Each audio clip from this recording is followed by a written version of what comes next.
묵묵하십니다. 너희는 50년째 된 해를 거룩하게 하여 그 땅에 있는 모든 주민을 위하여 자유를 공포하라. 이 해는 너희에게 희년이니 너희는 각각 자기의 소유지로 돌아가며 각각 자기의 가족에게로 돌아갈지며 그 50년째 되는 해는 너희의 희년이니 너희는 파종하지 말며 스스로 난 것을 거두지 말며 가꾸지 아니한 포도를 거두지 말라. 아멘. 오늘도 예배하는 여러분에게 천국의 소망을 주십니다. 삶의 희망을 주십니다. 아멘. 1980년 WHO에서 공식적으로 이제 이 전염병은 없어졌습니다 하고 천명하기 전까지 인류의 5억의 생명을 빼앗아갔던 천연두라는 전염병이 있었습니다. 이 천연두는 5억이라고 하는 사람이 죽을 만큼 정말 끔찍한 병이었지만, 또 하나 이 병은 다 치료를 받고 나도 얼굴에 막 얽혀있는 곰보의 그 자국이 남아있는, 평생을 그 한을 갖고 살아야 하는 병이었습니다. 그런데 이 병이 영국의 에드워드 제너라고 하는 이 에드워드 제너에 의해서 백신이 개발되고, 그걸 접종받고는 천연두에 걸리지 않는, 예방 백신을 맞고 걸리지 않는 획기적인 계기를 통해서 인류는 이 전염병에서, 그 공포에서 벗어날 수가 있었습니다. 그래서 오늘 우리가 백신 하는 이 백신이라는 단어가 바로 이 에드워드 제너가 사용했던 이 처음 용어에서 유래한 것입니다. 원래 백신이라고 한다는 바카라고 하는 이 라틴어 암소에서 유래한 것입니다. 이 바카가 라틴어로 암소인데, 이 소의 고름을 추출을 해서 인간 몸에 미량을 주입을 하면 그 우두에 감염이 됩니다. 그 우두에 감염이 된 사람은 이후에 천연두에 걸리지 않는 거예요. 이것이 이 백신의 시초였습니다. 그래서 그 뒤에 파스텔이라고 하는 유명한 학자가 앞으로 모든 전염병의 이 예방 능력을 가진 약을 주입할 때는 그걸 백신이라고 부르자. 이 바카, 암소에서 나온 이 바카, 여기서 이 백신이라는 단어가 나오게 됐습니다. 질병에서 해방되고 자유를 얻게 하는, 그 공포에서 두려움에서 벗어나게 하는 것, 백신입니다. 지금 오늘 우리도 백신 접종 때문에 온 나라가 시끌벅적합니다. 근데 흥미로운 것은 이 전염병에서 해방하고 전염병에서 벗어나게 하고 자유롭게 하는 백신과 관련된 또 하나, 우리를 모든 죄에서, 인생의 모든 짐에서, 무거운 짐에서 벗어나게 하는 희년, 오늘 우리가 읽은 희년, 이 희년을 영어로 주빌리라고 그러는데, 이 주빌리가 숫 양의 뿔에서 의뢰한 단어입니다. 요벨이라고 하는데, 요벨, 암소 바카에서 유래한 백신이 전염병에서 벗어나게 했듯이 순양 뿔을 의미하는 요벨, 즉 그것이 영어로는 주빌리인데, 이것은 우리를 모든 죄와 인생의 무거운 짐과 허물로부터 벗어나서 자유케 줬다는 것입니다. 이 희년은 기쁨의 해, 큰 축제의 해, 모든 죄와 질병으로부터 자유를 얻는 그런 것을 상징합니다. 오늘 우리가 8.15 강복절을 맞이했습니다. 일제로부터 그 주권과 인권은 아무것도 보장받지 못하고 주권을 빼앗겨 버려서 여자들은 정신대로 끌려가야 하고, 남자들은 강제 징용이 돼가지고 저기 진주만으로, 만주로, 어딘지도 모르는 곳으로 끌려가서 일을 하다가 죽고, 총을 맞아 죽고, 수많은 이 땅의 젊은이들이 끌려가서 원치 않는 그곳에서 그런 엄청난 식민 통치를 받다가 8월 15일 날 해방이 되었습니다. 얼마나 기뻤겠습니까? 얼마나 축제였겠습니까? 바로 그 기쁨, 바로 그 축제, 그걸 바로 주빌리, 희년 하는 것입니다. 이 주빌리는 안식년이 확장된 것입니다. 하나님께서 7년마다 한 번 안식해라 하는 그 안식년, 그 안식년은 안식일이 확장된 것입니다. 하나님은 우리 인간을 창조하시고 가장 먼저 주신 게 쉼이었습니다. 쉼, 휴식. 자, 우리 창세기 2장 3절 같이 한번 읽습니다. 하나님이 그 일곱째 날을 복되게 하사 거룩하게 하셨으니 이는 하나님이 그 창조하시며 만드시는 모든 일을 마치시고 그날에 안식하셨음이니라. 하나님은 창조하시고 하시던 일을 모두 마치시고 뭘 하셨다고요? 안식하셨다는 거예요. 쉬셨다는 거예요. 쉼. 그런데 놀라운 건 마지막 창조를 마치시던 마지막 날 인간을 창조하셨습니다. 인간을 창조하시고 하나님께서 안식을 선포하시고 쉬셨다는 것은 인간편에서는 창조되자마자 무엇부터 시작하는 것입니까? 쉼부터 시작하는 것입니다. 이것이 하나님이 오늘 창조 시에 우리에게 준 메시지입니다. 하나님이 우리를 창조하셔서 우리를 고단하게 일하게 창조하지 아니하시고 우리를 하나님한테서 안식하고 쉬도록 그 권한을 주셨다는 것입니다. 그러나 사람들은 뭐라고 얘기합니까? 참 멋있는 광고 카피 같지만 뭐라고 얘기합니까? 열심히 일한 당신 떠나라 그럽니다. 열심히 일을 해야 떠날 수 있다는 거예요. 쉴 수 있다는 거예요. 그래서 누가 막 쉰다고 그러면 사람들이 하는 말이 뭔 말입니까? 네가 뭘 했다고 쉬어 그럽니다. 네가 뭘 했다고 쉬어? 네가 뭔 일 했는데 쉬어? 막 이럽니다. 그러나 하나님은 우리에게 네가 뭔 일 했다고 쉬어가 아니라 창조된 인간에게 가장 처음 선포하신 것이 바로 쉼입니다. 휴식.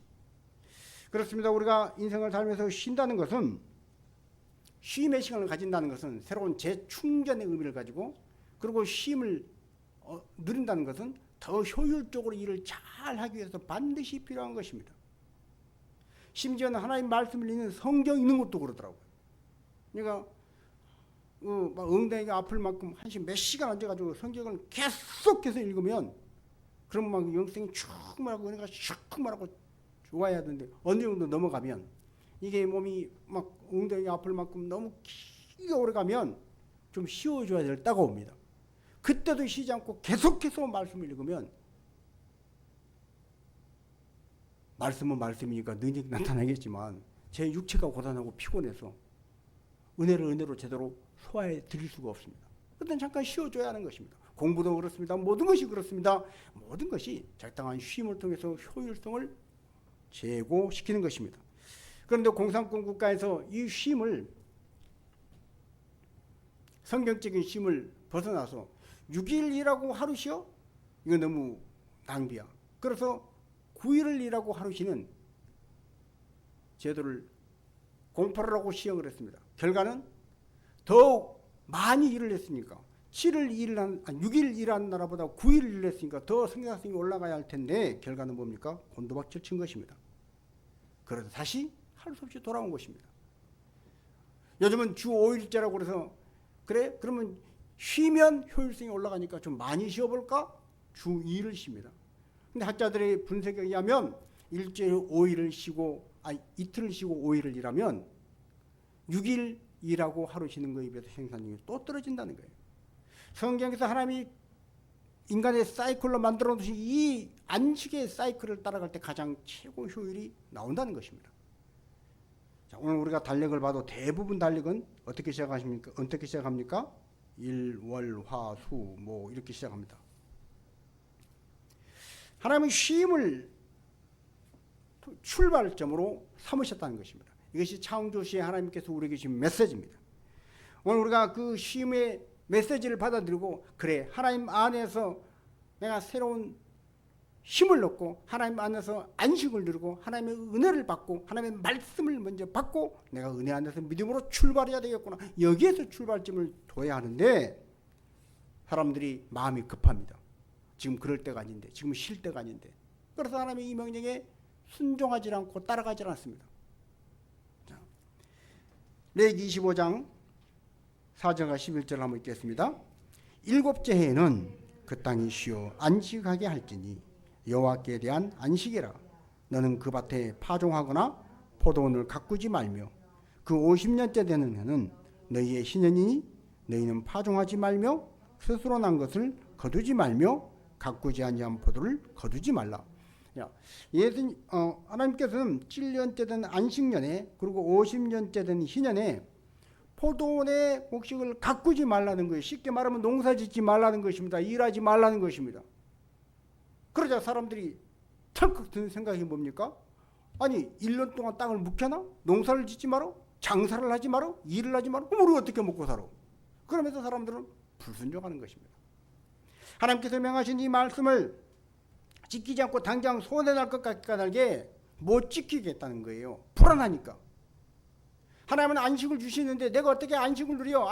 내가 지금 안식을 누릴 형편이 아니야. 여전히 불안하게 두렵게 산다는 거예요. 그런 인생들에게 하나님이 약속을 주십니다. 안식년과 신년에 대해서 내가 이걸 지켜라. 그럼 내가 이렇게 해줄게 하는 약속. 자, 레위기 25장 18절부터 21절입니다. 너희는 내 규례를 행하며 내 법도를 지켜 행하라. 그리하면 너희가 그 땅에 안전하게 거주할 것이라. 땅은 그것의 열매를 내리니 너희가 배불리 먹고 거기에 안전하게 거주하리라. 만일 너희가 말하기를 우리가 만일 7째 해에 심지도 못하고 소출을 거두지도 못하면 우리가 무엇을 먹으리요 하겠으나 내가 명령하여 6째 해에 내 복을 너희에게 주어 그 소출이 3년 동안 쓰기에 족하게 하리라. 아멘. 여러분, 하나님께서 주신 안식의 명령, 우리는 우리의 지금 눈앞에 당장의 형편 때문에 아이고 내가 그런 형편이 아닙니다. 하나님, 내가 지금 한가하게 예배나 드리고 있을 상황이 아닙니다. 하나님, 이런 상황에서 내가 지금 하나님 앞에 감사하고 찬양하라고요. 내 형편을 모르셔서 그런 것입니다. 내가 지금 얼마나 급한데요. 우리는 그렇게 순종하지 않으려고 그럴 때 하나님이 약속을 주십니다. 내가 내 명령에 순종하면 어떻게 한다고요? 배부르고 안전하게 거할 것이다. 그러면서 6째 날에 무슨 복을 준다고요? 내 복을 준다는 거예요. 하나님의 복. 하나님의 복을 내가 너희에게 주어서 보장시켜 주시겠다는 거예요.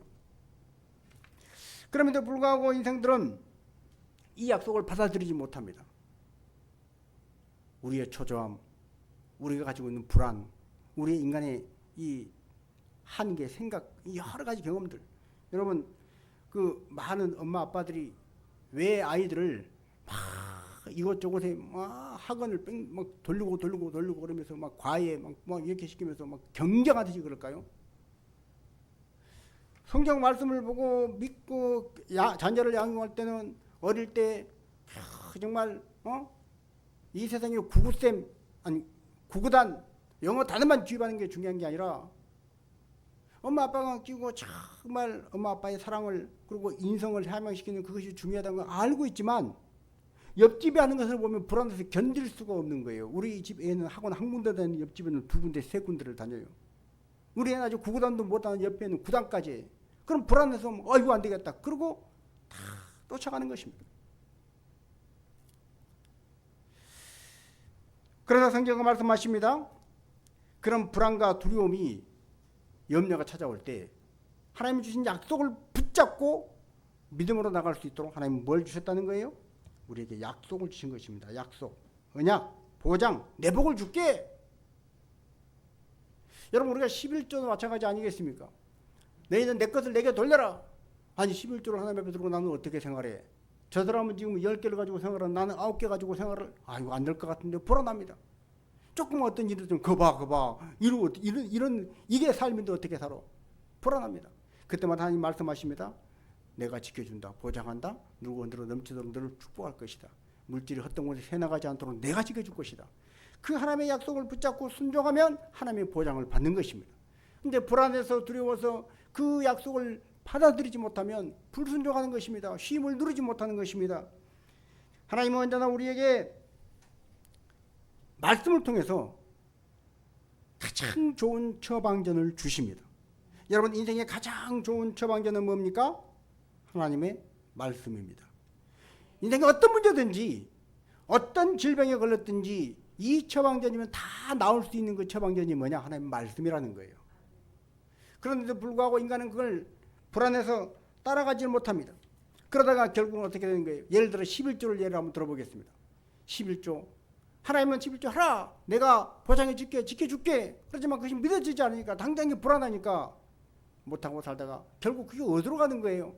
교회에서 하나님 앞에 11조를 들어야 할 그 돈이 엉뚱하게 병원비로 몇 배가 더 나가고 사건 사고로 질병으로 엉뚱한 데 새 나가고 11조 못지않게 더 많은 것으로 다 터지고 나가는 것입니다. 하나님 그것만 가지고 그거 지켜주시겠다는 거예요. 이 약속을 믿으라는 거예요. 자, 그럼에도 불구하고 우리는 하나님의 이 처방전, 가장 좋은 하나님의 처방전을 우리가 받아들이기는 우리 현실하고 너무 개입이 떨어졌어요. 내 형편이 지금 이 형편인데 하나님의 처방전 너무 수준이 높아. 내가 따라가기 너무 어려워. 그래서 그 처방전을 우리의 삶에 적응을 못 시키고 따라가지 못한다는 거예요. 마치 청소년기의 아이들이 부모가 무슨 말을 하면 무슨 말을 하든지 아이고 엄마 아빠는 말이 안 통해. 그러면서 무조건 엄마 아빠의 말을 뭘로 받아들여요? 잔소리로 받아들이는 거예요. 그래서 정말로 귀담아 새겨 들으면 유익할 것까지도 잔소리로 치부하고 아예 안 들으려고 하는 것처럼 하나님의 말씀을 그렇게 시대에 맞지 않아? 요즘 이 세련된 트렌드에 에이 맞지 않아. 그건 옛날 중세시대다. 아니면 100년 전이나 아니면 50년 전이나 맞을 법이지 지금은 안 맞아. 사람들이 이렇게 얘기하면서 하나님의 말씀, 처방전, 언약을 거부하는 것입니다. 자, 지금 우리가 살고 있는 이 자연 생태계는 총체적으로 이런 하나님의 처방전을 거부한 결과를 그 대가를 톡톡히 치르고 있습니다. 여러분 뉴스를 보셨겠지만 과학자들이 지금 우리 시대를 대재앙의 예고편이라고 말을 하고 있습니다. 미국, 캐나다뿐 아니라 그리스에도 산불이 나고요. 그리고 시베리아 땅은 온도가 지금 이렇게 지열 측정 결과 최고치를 폭염, 비가 쏟아지고요. IT에도 또 강진이 7.2 또 지진이 또 났더만요. 그런 것. 거기다 또 코로나로 전 세계가 팬데믹 상황. 이 모든 상황들은 엄청난 재앙의 예고편에 불과하다는 거예요. 예고편. 지금 정신을 바짝 차려야 한다는 거예요. 그러면서 탄소 배출량을 툭 떨어뜨려서 제로로 만들지 않으면 인류는 더 이상 희망이 없다. 이렇게까지 극단적으로 얘기를 하지만 사람들은 그것을 아이고 말도 안 되는 소리. 탄소 배출량을 어떻게 제로로 떨어뜨려? 어떻게 자동차 안 타고 살아? 어떻게 에어컨 안 틀고 살아? 어떻게 석탄 가동 안 시키고 우리가 어떻게 에너지를 뽑아내? 사람들은 그렇게 살아가는 것입니다. 하나님은 우리에게 주신 처방전은 뭡니까? 예레미야 29장 11절 말씀과 같이 너희를 향한 나의 생각은 내가 아노니 곧 평안이요 재앙이 아니라는 거예요. 하나님은 우리에게 평안을 주시려고 우리에게 쉼을 주시고 우리에게 해방을 주신 것이 하나님 아버지의 뜻인 줄로 믿습니다. 그런데 우리는 당장 그 처방전 받아두고 큰일 났네 이거. 하나님이 우리를 사랑하지 않으신가 봐. 하나님은 뭐를 좀 분위기 파악을 잘 못하시나 봐. 우리 형편에 안 살피셔. 그래서 결국 우리가 살고 있는 생태계가 지금 오늘 이렇게 어려운 고난을 말도 안 되는 고난을 겪고 있습니다. 자, 성경은 이걸 미리 예측했습니다. 로마서 8장 22절입니다.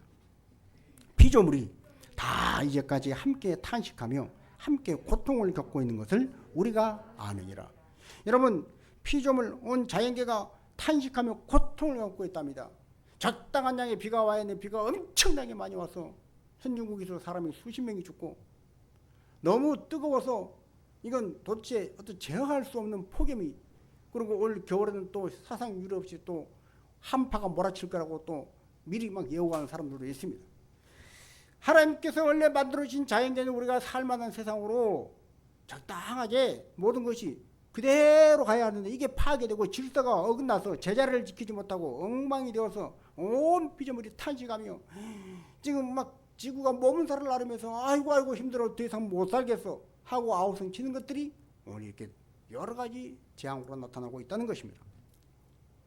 이스라엘 민족은 그렇게 하나님께서 안식년 가져라 땅을 쉬게 해라 그럼에도 불구하고 아이고 우리가 포도밭 소출 없이 어떻게 살아 농사 안 짓고 어떻게 살아 그러면서 계속 농사를 짓고 땅을 쉬게 하지 않았습니다.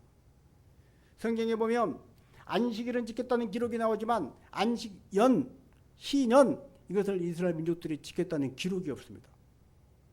결국 하나님께서 어떻게 하십니까? 극약 처방을 내리십니다.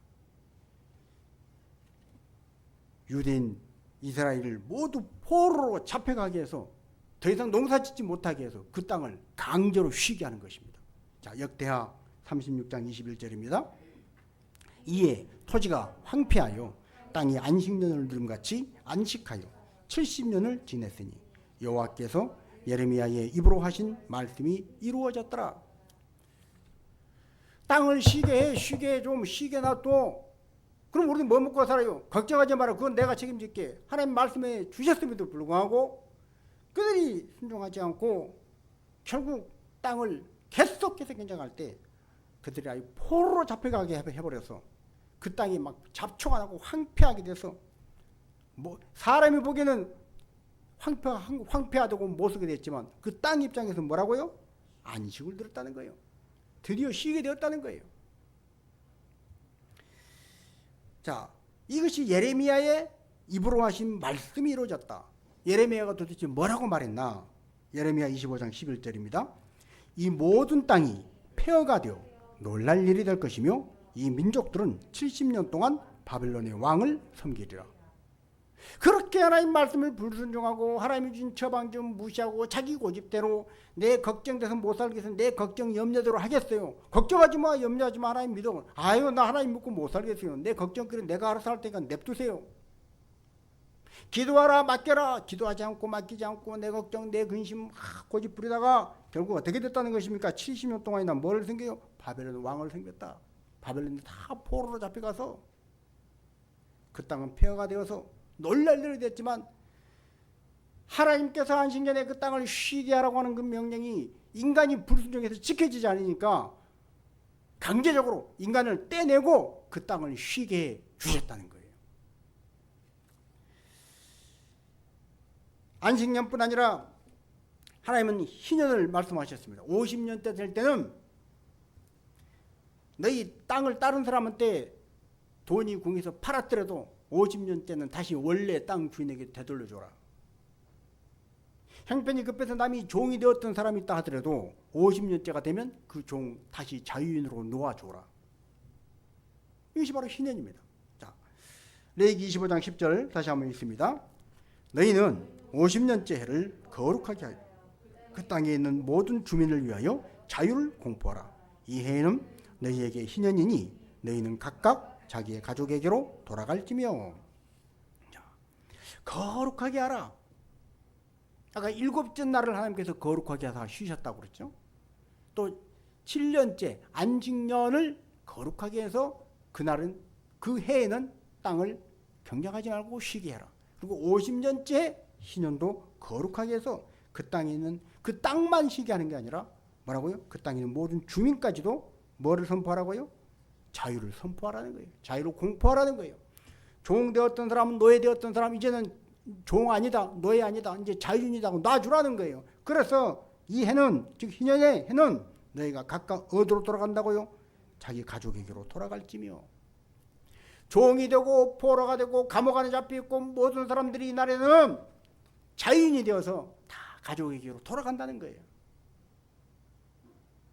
이걸 또 확장해서 해석해 보면 병이 걸려서 꼼짝 못했던 사람이 이 신년은 병에서 노임을 받아서 건강해질지어다 하나님의 축복이라는 거예요.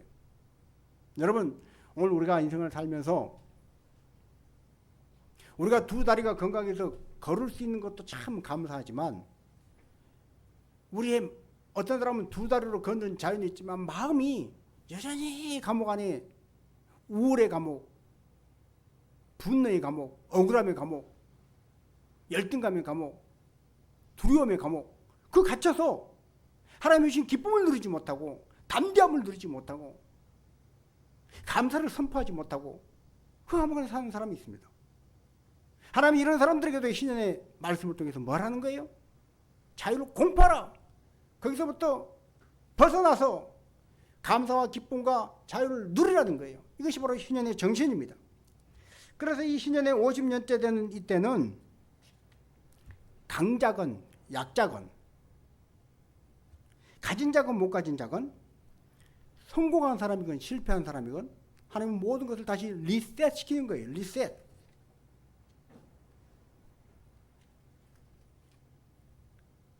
내가 1등이야 하고 큰소리 쳤던 사람, 나는 꼴등이네 하는 사람 50년째 되면 어떻게 된다는 거예요?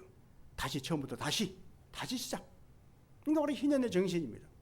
그런데 이 희년의 정신은 우리 인류가 어느 나라 어느 곳에 살든지 간에 굶어 죽는 사람 없이 모두가 다 인류 번영을 누리며 살 수 있는 기름에도 불구하고 방법임에도 불구하고 어느 나라 어느 민족도 이 희년의 제도를 지키지 않았다는 거예요. 심지어는 이스라엘 하나님이 택하신 유대인조차도 이 희년을 지키지 않았습니다. 그래서 한 번도 이 희년은 이 땅에서 그대로 실현된 적이 없습니다.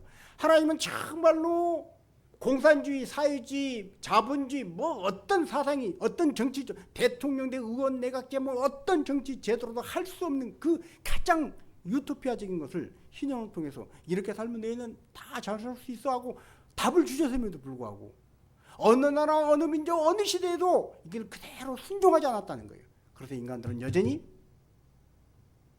이 땅의 삶이 불평등하고 억울하고 분하고 서로 싸우고 다투고 그렇게 살아가는 것입니다. 우리는 이 안식년의 그리고 희년의 정신을 정말 우리의 삶 속에 받아들이고 우리는 희년과 이 안식년의 정신으로 살아야 합니다. 자, 그러면 무엇이 희년과 안식년의 정신인가? 첫 번째로 이 희년과 안식년의 정신은 권력이 됐건 부가 됐건 독점하는 것을 방지시킵니다. 오늘 우리 시대 현대 시대에는 경제적인 불평등이 가장 심화된 시대 중에 한 시대에 우리가 살고 있습니다. 특별히 자본주의가 공산주의나 사회주의에 비해서 지난 100여 년의 역사를 통해서 인류는 야 자본주의가 사회주의 공산주의보다 훨씬 낫구나. 공산국가 다 몰락하는 거 보면서 자본주의가 그래도 인생이 인간들이 잘 살 수 있는 정말 이게 좋은 제도야. 자본주의를 정말 점수를 높게 쳐줬습니다. 그런데 이 자본주의가 지금 어떻게 해요? 세계 각국 곳곳에서부터 어두운 그림자를 하나씩 드러냅니다. 여러분 미국 같은 경우로 보십시오. 미국도 뭐 뉴욕이면 미국의 수도 아닙니까? 그런데도 아니 경제 수도, 정치 수도는 워싱턴이고 그런데 뉴욕 그 번화가 슬램가 뒤에도 흑인들 지금도요. 우리 한국에서 진짜 볼 수 없는 아우 막 그런 데서 코를 막지 않고 살 수 없는 그런 현상들이 왜 나타나는가? 하나님의 이 말씀을 순종하지 않았다는 거예요. 받아들이지 않았다는 거예요. 인간의 욕심으로 산다는 거예요. 부와 권력이 지나치게 한쪽으로 편중되어 있다는 거예요.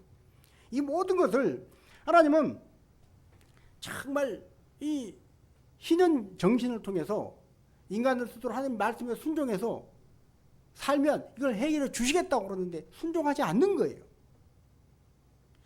우스갯소리로 이런 말이 있습니다. 세계 최고의 갑부에게 돈이 엄청 많잖아요. 제일 많잖아요. 그런 사람에게 물어봤습니다. 돈을 얼마나 더 벌면 만족하시겠습니까? 하고 물어봤습니다. 대답이 무엇일까요? 세계에서 제일 돈이 많은 최고 갑부에게 돈을 얼만큼 더 벌면 만족하시겠습니까? 물어봤더니 조금만 더 벌면. 이게 정답입니다. 조금만 더 벌면. Just little more. 조금만 더 벌면. 그럼 만족한다는 거예요. 여러분 최고 갑부만 그런가요? 다 그렇습니다. 너 왜 그렇게 아둥바둥 살아? 왜 그렇게 안절부절? 좀 마음을 편히 가져. 좀 쉬어. 아니야. 조금만 더 하고. 조금만 더 벌고. 조금만 더. 조금만. 무슨 대단한 것이 아닙니다. 조금만 더. 희년의 정신은 이 조금만들을 내려놓고 편중되는 부와 권력에 대해서 하나님의 말씀에 순종해서 정의롭고 공평한 세상을 향해 지향해 살라는 것입니다. 자, 두 번째 희년과 안식년의 정신은 하나님께 감사하고 하나님을 신뢰하는 그 신뢰를 회복하는 것입니다. 여러분 하나님은 우리에게 살 수 있는 먹고 살 수 있는 모든 걸 이미 다 주신 줄로 믿습니다. 사시사철 햇빛 주시고 비를 내려주시고 바람을 주시고요. 그래서 통계에 의하면 지금 세계 각국의 여러 많은 나라 사람들이 아프리카 같은 경우 물이 없어서 막 배가 이렇게 먹을 것이 없어서 막 삐쩍 말라가고 죽어가고 뭐 그래서 이 아이들을 도와야 된다고 막 그렇게 나오지 않습니까? 유니세프나 또 뭐 여러 가지 세이브 더 칠드런 뭐 이런 데서. 그런데 지금 세계 지구에서 각국에서 생산되는 농산물을 똑같이 골고루 유통을 시키고 탁 나누면 세계 75억인가 충분히 먹고 남답니다. 근데 왜 이런 일이 생길까? 여러분 그거 아십니까? 이건 뭐 사실인지 어쩐지 모르겠습니다만은 해마다 미국 태평양 서해안에 곡물을 엄청 수십억 톤을 갖다 버린다는 얘기가 있습니다. 왜요? 식량 이 물가 단가 조절하려고. 설마 그러겠나 싶은데 인생이 이건 모르는 것입니다. 우리나라도 보십시오. 배추값이 너무 떨어지면 어떻게 해요? 갈아엎어버리는 거예요. 그 배추 한 폭이 없어서 지금 안달하는 곳이 분명히 어디 있다고요. 근데 그곳에 정말 사랑하는 마음으로, 나누는 마음으로, 희년의 정신으로, 안식년의 정신으로 좀 내가 나누는 그 마음으로 갖다 주면 서로 상생할 텐데, 그래서 희년의 정신 하나님 앞에, 하나님 우리에게 모든 걸 주셔서 감사합니다. 하나님 우리가 살 수 있는 모든 건 하나님께서 책임져 주십니다. 우리는 하나님을 믿습니다 하는 감사와 신뢰를 회복하는 것이 희년과 안식년의 정신입니다. 자, 세 번째로 희년과 안식년의 정신은 모든 것의 주인은 하나님이시라는 것입니다. 자, 우리 23절 같이 한번 읽습니다. 토지를 영구히 팔지 말 것은 토지는 다 내 것임이니라. 너희는 거류민이요 동거하는 자로서 나와 함께 있느니라. 아멘. 자, 토지를 팔긴 팔되 어떻게 하지? 팔지 말라고요? 영구히 팔지 말라. 영구히. 한번 판 것을 한번 팔면 영원히 한번 팔아보면 그냥 그것이 아니라 언제 다시 되돌려 주라는 거예요. 50년째는 원래 본래 주인에게 다시 돌아오게 해야 한다는 거예요. 이게 희년의 정신입니다. 왜요? 모든 것이 다 하나님의 것이기 때문에. 하나님이 주인이라는 거예요. 그럼 우리는 뭐예요?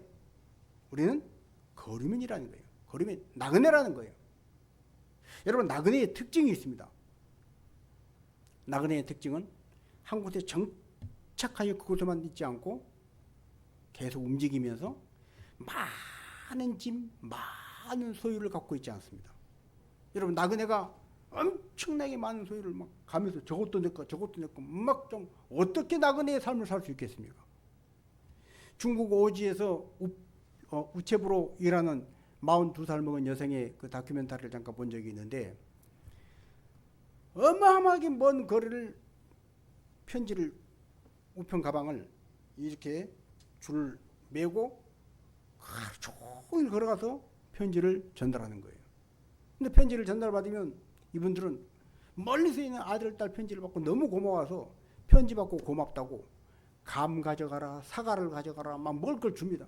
여러분 생각해 보십시오. 큰 먼 거리를 우체부 가방을 메고 갔는데 가벼운 종이 한 장, 편지 한 장 주고 사과 2개만 집어넣어도 얼마나 무겁습니까? 그러니까 안 맞는다고 손사래를 치는 거예요. 나그네는 많은 소유가 필요 없습니다. 적당한 소유만 있으면 됩니다. 가면서 마실 물, 한 끼를 다음 장소에 이르기 전까지 내 허기를 채울 수 있는 주먹밥 1개 정도, 이것이 나그네의 정신입니다. 하나님은 우리가 이 나그네 정신으로 살라고 말씀하십니다. 어떻게 할 때 그게 가능한 거예요? 하나님을 신뢰할 때, 하나님 앞에 주시는 일에 감사할 때 가능한 것입니다. 이것이 바로 희년 정신이라는 거예요. 또한 모든 것은 하나님의 것이라는 이 인식이 있을 때 가능한 것입니다. 이것도 내 거야, 이것도 내 거야, 난 절대 이거 놓칠 수 없어 하는 사람은 절대 희년의 정신으로 살 수가 없습니다. 비록 내 이름으로 등기는 되어 있지만 누구 것이에요? 하나님의 것이라는 거예요. 모든 것의 주인은 하나님이시라는 이 생각, 이 희년 정신을 가지고 살 때 우리는 이 세상의 삶을 많은 것을 비록 가졌지만 그 가졌다는 것 때문에 초조해하거나 불안해하지 않고 평안과 안식을 누리며 살아가는 것입니다. 하나님 우리가 이렇게 살아가기를 원하시는 것입니다. 자, 특별히 이 거류민 나그네에 대해서 베드로전서 2장 11절은 이렇게 우리에게 권면합니다. 사랑하는 자들아, 거류민과 나그네 같은 너희를 권하노니 영혼을 거슬러 싸우는 육체의 정욕을 제어하라. 이 땅에서 하는 육체의 정욕, 탐심을 포함해서 많은 여러 가지 그것들은 뭘 거스른다고요? 우리의 영혼을 거슬러 싸운다는 거예요. 우리의 영혼을 자꾸 피폐케 하는 것입니다. 제가 어렸을 때 그 동네 아주머니들이 자주 했던 그 말이 있습니다. 죄 짓고는 못 살아. 그리고 나는 가진 것이 많지 않아서 마음 편해. 그런 말들을 많이 들었습니다. 여러분, 죄를 지은 사람은 언제 들킬까 불안합니다. 또 많은 걸 가진 사람은 누가 훔쳐갈까 봐 불안합니다. 근데 가진 것이 없는 사람은 편안하다는 거예요. 물론 그렇다고 해서 뭐 가진 것이 뭐 잘못됐거나 악하고 뭐 부정적인 의미라는 게 아니라 지나치게 많이 가져서 내가 관리하기가 힘들 만큼, 내가 지키기가 힘들 만큼, 내가 잠을 안 자고 지켜도 못 지킬 만큼 너무 많은 걸 가지면 그것 때문에 사람이 잠을 못 자고 그것 때문에 마음의 평강을 잃어버리고 건강을 해친다면 그 소유가 무슨 의미가 있냐는 거예요. 오늘 하나님 우리에게 이렇게 권면하시면서 희년과 안식년의 네 번째 정신으로 너희는 나의 종이다 하는 것을 말씀하십니다. 우리 모두는 하나님께만 종이라는 거예요. 하나님께만 종이라는 얘기는 뭡니까? 다른 어떤 것에도 종이 되어서 안 된다는 거예요. 물질의 종이 되어서 안 된다는 거예요. 세상 사람의 종이 되어서 안 된다는 거예요. 어떤 사상의 종이 되어서 안 된다는 거예요. 우리는 오직 하나님께만 종인 줄로 믿습니다. 자, 우리 레위기에서 25장 54절과 55절을 읽습니다. 그가 이같이 속량되지 못하면 희년에 이르러는 그와 그의 자녀가 자유하리니 이스라엘 자손은 나의 종들이 됨이라. 그들은 내가 애굽 땅에서 인도하여 낸 내 종이요 나는 너희 하나님 여호와이니라. 희년에 자유를 줘라, 자유롭게 해라, 내 나라라. 무슨 말이에요? 이들은 누구라고요? 하나님의 종이라는 거예요. 내 종이라는 거예요. 하나님께 속한 하나님의 종이라는 거예요. 그러니까 아니요, 제 노예예요. 우리 종이에요. 주장하지 말라는 거예요. 하나님이 희년 때 되면 다 놓아 주라는 거예요. 자유를 주라는 거예요. 왜요? 모든 이스라엘 자손은 내가 애굽 땅에서 인도하여 낸 내 종이다. 내게 속해 있다. 하나님 것이라는 거예요. 오늘 우리도 이런 사상을 가지고 살아야 할 줄로 믿습니다. 저와 여러분은 주의 종입니다. 아멘. 주의 종? 주의 종은 목사님만 주의 종 아니에요? 아니요. 믿는 모든 성도가 주님의 종입니다. 주님의 종. 우리는 주님의 종이기 때문에 그 어떤 사상의 종이 되어서 안 됩니다. 그 어떤 문화와 유형의 트렌드의 종이 되어서 안 됩니다. 태극기 부대의 종이 되어서 안 되고 촛불 부대의 종이 되어서 안 됩니다. 우리는 하나님의 종입니다. 자, 다섯 번째로 희년과 안식년의 메시지는 우리에게 위로를 주는 메시지입니다. 위로. 이사야 61장 1절 같이 한번 읽습니다. 나를 보내사 마음이 상한 자를 고치며 포로된 자에게 자유를, 갇힌 자에게 노임을 선포하며. 여러분, 마음이 상해 있는 사람이 그 마음이 고쳐졌고 위로받을 때, 여러분, 이 위로가 없어서 얼마나 많은 사람들이 우울해하고 고독해하고, 이 위로가 없어서 얼마나 많은 사람이 스스로 목숨을 끊습니까? 심리학자들이 그렇게 말하지 않습니까?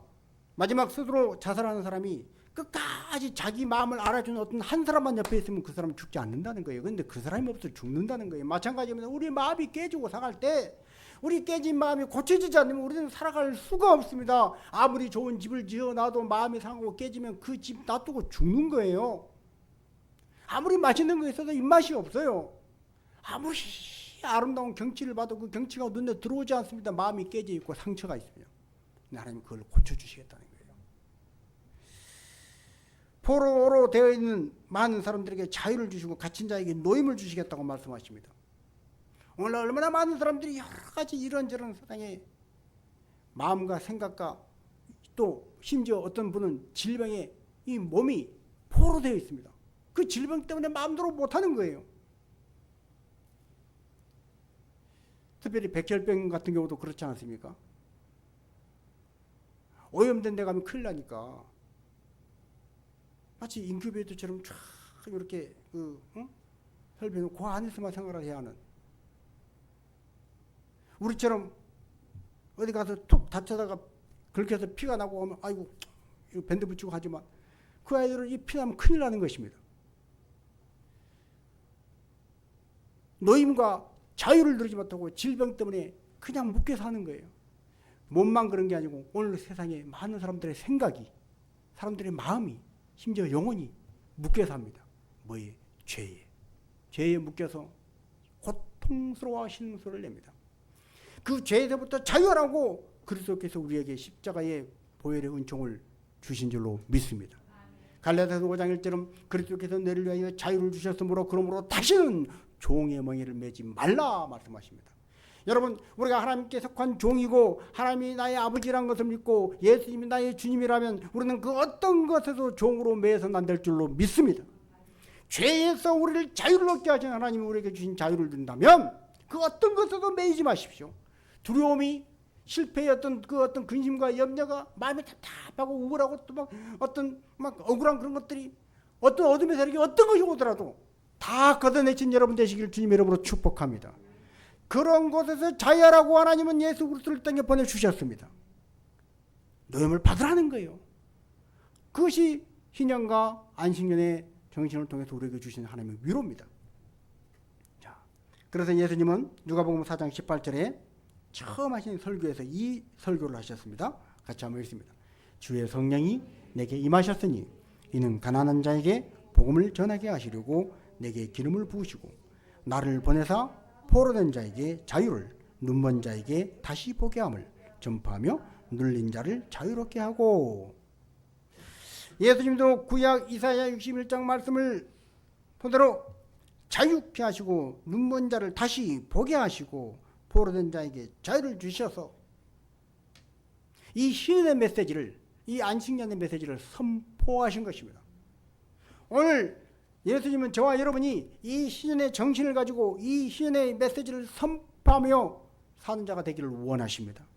우리 각자가 이 신년의 약속을 받아들이고 우리 가정에서 자유를 누리고 우리가 살아가는 인생에서 하나님이 주신 자유를 누리고 살아갈 뿐 아니라 아직도 마음의 감옥, 생각의 감옥, 육신의 감옥, 죄의 감옥 안에 갇혀 있는 자들에게 복음을 전해서, 가난한 자들에게 복음을 선포해서 그들에게 자유를 주고 사는 자가 되라고 저와 여러분을 부르신 줄로 믿습니다. 지금도 많은 사람들이 물질에 매여 있고 많은 사람들이 이러저런 여러 가지 힘에 눌려서 자유를 누리지 못하고 쉼을 누리지 못하고 해방을 누리지 못하고 살아갑니다. 그들에게 하나님의 복음, 이 복음을 선포해서 눌린 자가 자유를 얻고 갇힌 자가 노임을 받고 해방을 누리도록, 쉼을 누리도록 하는 그 일에 하나님의 보내신 사자로서 우리가 그 메신저의 역할을 감당해야 한다는 것입니다. 더 놀라운 건 하나님께서는 이러한 이 노임과 이 자유의 메시지를 이스라엘 백성들이 애굽에서 고통으로 부르짖을 때 그들을 출애굽시켰던 것처럼 이 출애굽을 한 번만 있다가 끝나는 사건이 아니라 하나님을 믿고 따르는 사람들에게 주기적으로 아주 딱 이걸 제도화해서 딱 정해놓은 그때 다시 출애굽, 다시 출애굽, 이걸 제도하는 것이 바로 신년이라는 거예요. 주빌리.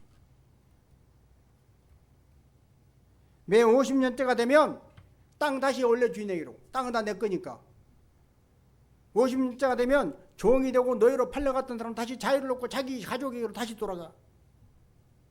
다시 출애굽하는 거예요. 고통과 실패와 낙심 가운데 인생 망쳐버린 인생 가운데 다시 새 출발할 수 있도록 하나님을 리셋시켜주는 이 주빌리, 이 신년을 통해서 출애굽을 아주 제도화시켜 놨습니다. 중요한 건 뭡니까? 우리가 하나님의 그 말씀에, 부르심에 아멘, 하나님 나 그 말씀 그대로 난 적용하고 살게요. 하나님 나 희년, 안식년 적용하고 살게요. 하나님께서 두려워하지 말라, 염려하지 말라 그러더니 나 염려하지 않고 두려워하지 않고 하나님만 믿고 살래요. 그리고 적용하고 받아들이라는 거예요. 그런 사람에게 쉼을 누리게 하시겠다는 거예요. 마태복음 11장 28절에 예수님 말씀하십니다. 수고하고 무거운 짐진 자들아 다 내게로 오라, 내가 너희를 쉬게 하리라. 누구에게요? 수고하고 짐진 자들아, 휴가하고 짐진 자를 다 무조건 쉬게 한다? 어떻게 하는 자에게요? 내게로 오라. 예수님께 오는 자에게, 하나님 말씀의 처방전을 받아들이는 자에게 쉼을 주시겠다는 거예요.